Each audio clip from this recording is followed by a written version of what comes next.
और इधर मध्य प्रदेश में कांग्रेस को बड़ा झटका लगा है, जहां कमलनाथ के करीबी ने कांग्रेस छोड़ दी और बीजेपी में शामिल हुए हैं दीपक सक्सेना। तो सीएम मोहन यादव ने दीपक सक्सेना को बीजेपी में शामिल करवाया है और दीपक सक्सेना ने कमलनाथ के लिए विधायक पद छोड़ा था। तो देखिए यहां पर एक बार फिर से कांग्रेस को झटका लगा है। अब मध्य प्रदेश में यहां कमलनाथ के करीबी ने ही छोड़ दिया है कांग्रेस का साथ। तो अब बीजेपी में शामिल हो गए हैं दीपक सक्सेना। ये तस्वीरें सामने आई हैं जहां CM Mohan Yadav BJP join करवा रहे हैं। और साथ ही साथ आपको ये भी बताते चले कि कमलनाथ के लिए दीपक सक्सेना ने अपना विधायक पद छोड़ दिया था, लेकिन आखिर ऐसी क्या वजह रही कि दीपक सक्सेना जो कि कमलनाथ के करीबी थे, उन्होंने विधायक पद भी छोड़ा था और उनको बीजेपी ज्वाइन करना पड़ा। तो लगातार ये देखा जा रहा है कि भागम भाग जारी है कांग्रेस में और तमाम बड़े दिग्गज जहां कांग्रेस का दामन छोड़ रहे हैं, तो वही मध्य प्रदेश से भी ये तस्वीर सामने आई है जहां कमलनाथ के करीबी ने कांग्रेस का साथ छोड़ दिया है।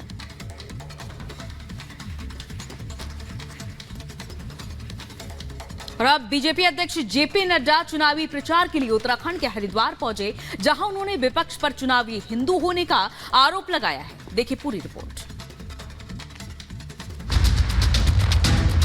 बीजेपी अध्यक्ष जेपी नड्डा ने उत्तराखंड के हरिद्वार में विपक्षी नेताओं पर जमकर निशाना साधा। हरिद्वार की जनसभा में नड्डा ने विपक्ष पर चुनावी हिंदू होने का आरोप लगाया।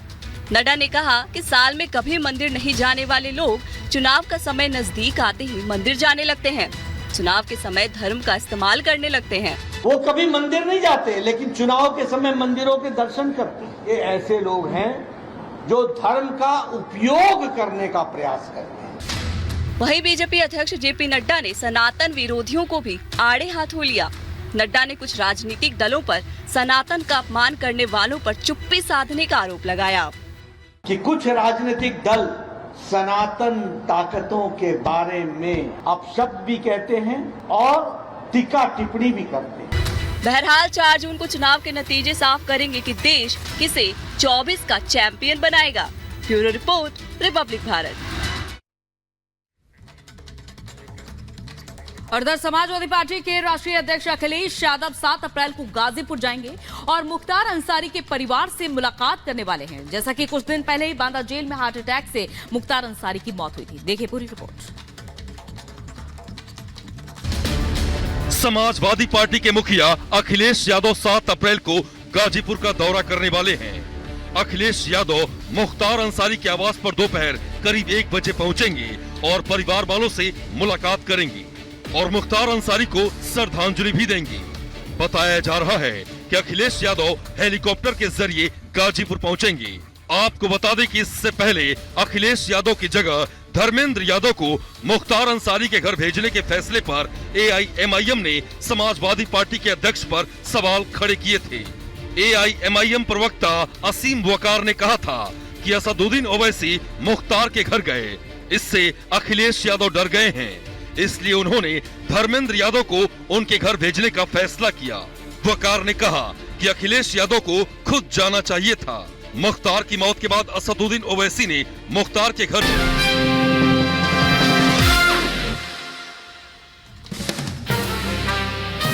पीएम मोदी का आज यूपी के सहारनपुर का दौरा। सहारनपुर में जनसभा को संबोधित करेंगे पीएम मोदी। पीएम की रैली को लेकर तैयारियां हुई पूरी।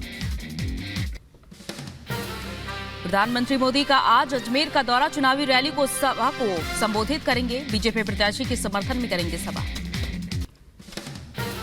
राजस्थान के चुरू में पीएम मोदी ने भरी हुंकार। बोले कांग्रेस ने भ्रष्टाचार करने का कोई मौका नहीं छोड़ा। सेना के शौर्य पर भी सवाल उठाए। इंडी गठबंधन भ्रष्टाचारी को बचाने के लिए हुआ है एकजुट। आज यूपी के गाजियाबाद में पीएम का रोड शो। बीजेपी के स्थापना दिवस से शुरू हो रहा है रोड शो। आज सीएम योगी आदित्यनाथ का सहारनपुर और बिजनौर का दौरा। पीएम मोदी के सहारनपुर रैली में शामिल होंगे और उसके बाद बिजनौर में जनसभा को संबोधित करेंगे सीएम। चुनाव आयोग ने बीजेपी की शिकायत पर दिल्ली सरकार में मंत्री आतिशी को भेजा है नोटिस। आज शाम 5 बजे तक मांगा है जवाब। आतिशी बोले बीजेपी की शिकायत पर तत्काल एक्शन। हमारी शिकायत पर आयोग उदासीन। उन्नाव में लखनऊ आगरा एक्सप्रेसवे पर टचडाउन करेंगे भारतीय वायुसेना के लड़ाकू विमान। टचडाउन रिहर्सल में Jaguar, Sukhoi Mirage 17, MI carrier aircraft, Hercules C समेत 14 से 15 लड़ाकू विमान शामिल होंगे। मध्य प्रदेश के पन्ना में विपक्षी गठबंधन को झटका। खजुराहो से समाजवादी पार्टी की उम्मीदवार मीरा यादव का नामांकन रद्द। फॉर्म पर हस्ताक्षर न होने से निरस्त किया गया नामांकन। एमपी के खजुराहो में एनडीए गठबंधन को मिले झटके पर भड़के अखिलेश यादव पोस्ट कर लिखा, ये लोकतंत्र की हत्या है। सपा उम्मीदवार का नामांकन रद्द होने पर बोले शिवराज सिंह, कहा विपक्षी उम्मीदवार को नहीं भरने आता है नामांकन पत्र। सपा नेता मीरा यादव का नॉमिनेशन फॉर्म निरस्त होने पर बोले कांग्रेस नेता जीतू पटवारी, नामांकन रद्द नहीं हुआ, किया गया है और ये लोकतंत्र की हत्या है। मीरा यादव के पर्चा रद्द होने पर सीएम मोहन यादव ने कुछ बोलने से मना किया। कहा पहले कांग्रेस ने अपना दावा छोड़ा और प्रत्याशी बाद में बताया और इससे साफ की कांग्रेस नहीं लड़ना चाहती चुनाव। खजुराहो सीट से सपा का पर्चा निरस्त होने पर बीजेपी का तंज। बीडी शर्मा बोले, क्यों रद्द हुआ पर्चा, लड़ना चाहिए चुनाव। आप नेता संजय सिंह पर बीजेपी का बड़ा हमला। कहा संजय सिंह ने सुप्रीम कोर्ट के आदेश का उल्लंघन किया। शराब घोटाले में वो दोष मुक्त नहीं हुए, सिर्फ जमानत पर बाहर आए। दिल्ली के मंत्री सौरभ भारद्वाज पर दिल्ली बीजेपी प्रदेश अध्यक्ष का जुबानी वार। कहा अरविंद केजरीवाल ने जेल जाते जाते उनका नाम लिया। सुनेता केजरीवाल का समर्थन करना उनकी मजबूरी। आप नेता संजय सिंह पर भड़के बीजेपी नेता गौरव भाटिया। का संजय सिंह कर रहे हैं बेल ऑर्डर का उल्लंघन, कोर्ट ने अभी तक नहीं किया है दोष मुक्त। गौरव भाटिया ने दिल्ली के सीएम अरविंद केजरीवाल पर भी बोला हमला। कहा अरविंद केजरीवाल है भ्रष्टाचारी। भाटिया ने मनीष सिसोदिया और सत्येंद्र जैन पर भी साधा निशाना। दिल्ली मेयर शैली ओबराय ने बीजेपी पर साधा निशाना। कहा लोकतंत्र और संविधान की हो रही है हत्या, आने वाले समय में दिल्ली की जनता हमारे साथ है। सीएम केजरीवाल की गिरफ्तारी पर भी बोली शैली ओबराय। कहा गिरफ्तारी के विरोध में निकाली जा रही मशाल यात्रा सच्चाई की जीत होगी, दिल्ली की जनता का आशीर्वाद हमारे साथ है। हिंदू सेना ने अध्यक्ष ने दिल्ली के सीएम केजरीवाल को पद से हटाने के लिए एलजी को सौंपा पत्र। जब सरकार जेल के अंदर तो कैसे चलेगा सरकारी काम, एलजी को सीएम को करना चाहिए बर्खास्त। स्वतंत्रता सेनानियों के साथ केजरीवाल की फोटो रखे जाने पर भड़के फ्रीडम फाइटर यादवेंद्र सिंह ने कहा अंबेडकर और भगत सिंह से तुलना करना गलत है और ऐसे दुस्साहस से बुरा लगेगा। दिल्ली के मंत्री सौरभ भारद्वाज का एलजी पर हमला। कहा अस्पतालों की स्थिति खराब है और गरीबों को नहीं मिला इलाज, सरकार को कोसने की जगह अधिकारियों पर कार्रवाई करें। कांग्रेस के घोषणा पत्र की सलमान खुर्शीद ने तारीफ की। कहा सालों बाद आया है बहुत अच्छा मैनिफेस्टो, देश में आएगा बड़ा बदलाव।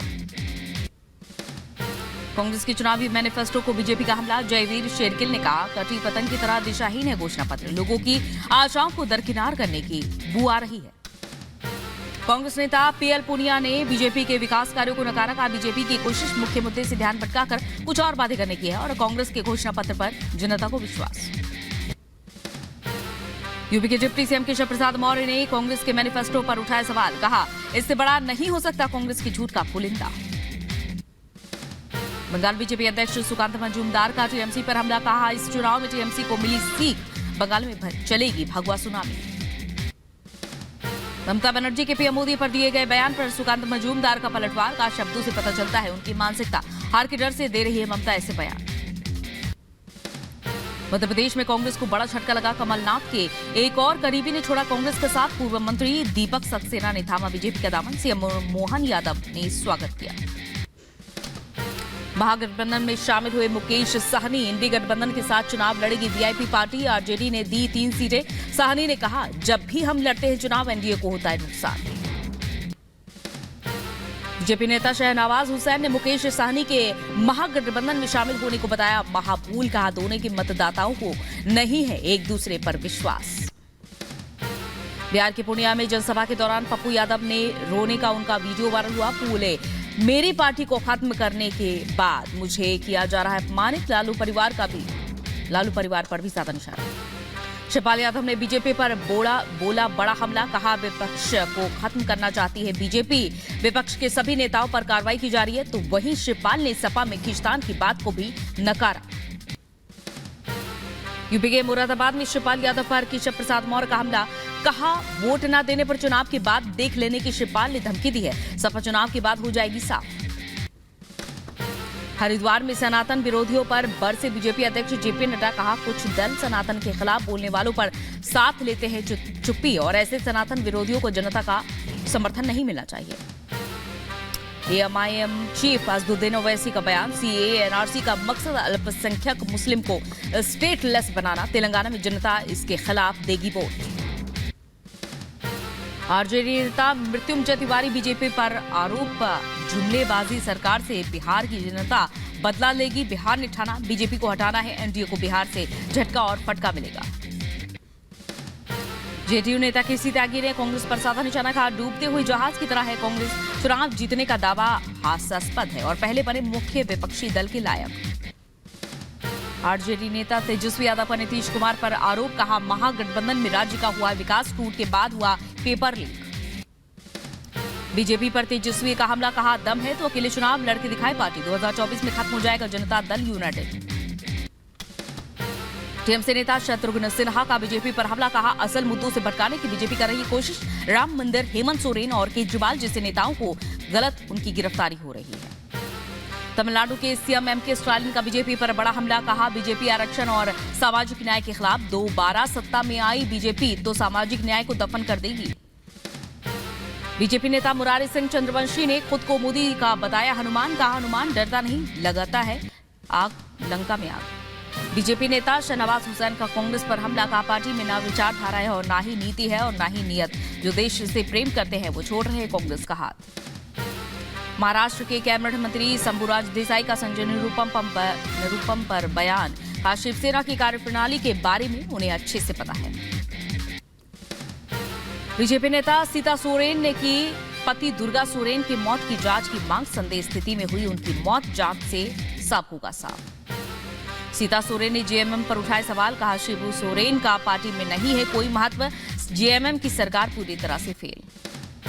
उत्तर प्रदेश में कानून व्यवस्था को लेकर सीएम योगी की 2 टूक अलीगढ़ में बोले, पहले उत्तर प्रदेश में था जंगल राज और गुंडा राज, हमारी सरकार आने के बाद आया है कानून का राज। कांग्रेस नेता दानिश अली का बीजेपी पर हमला, कहा लोकसभा चुनाव में बीजेपी के कुल शासन का होगा अंत, केंद्र ने जनता से किए एक भी वादे पूरे नहीं किए। उत्तराखंड के सीएम पुष्कर सिंह धामी का बयान, कहा बीजेपी की फिर से बनेगी सरकार, लोगों का रुझान, जोश और जुनून।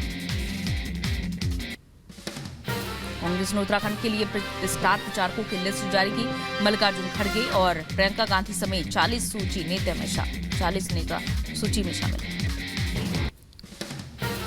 चिराग पासवान का बयान, कहा पहले मुझे पीएम का हनुमान कहा जाता था, अब हूं उनका छोटा भाई, ये मेरे लिए बड़ी बात है। टीएमसी महासचिव अभिषेक बनर्जी का बयान, कहा मालदा और मुर्शिदाबाद में हमें जनता का समर्थन मिला। मध्य प्रदेश के रायसेन में पूर्व सीएम शिवराज सिंह चौहान आदिवासी महिला गृह के रात्रि भोज में शामिल हुए।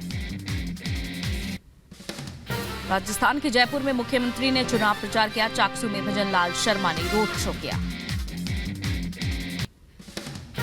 एमपी के जबलपुर में बोले सीएम मोहन यादव, पूरा प्रदेश हुआ मोदी में, 7 तारीख को पीएम के दौरे के बाद बनेगा इतिहास।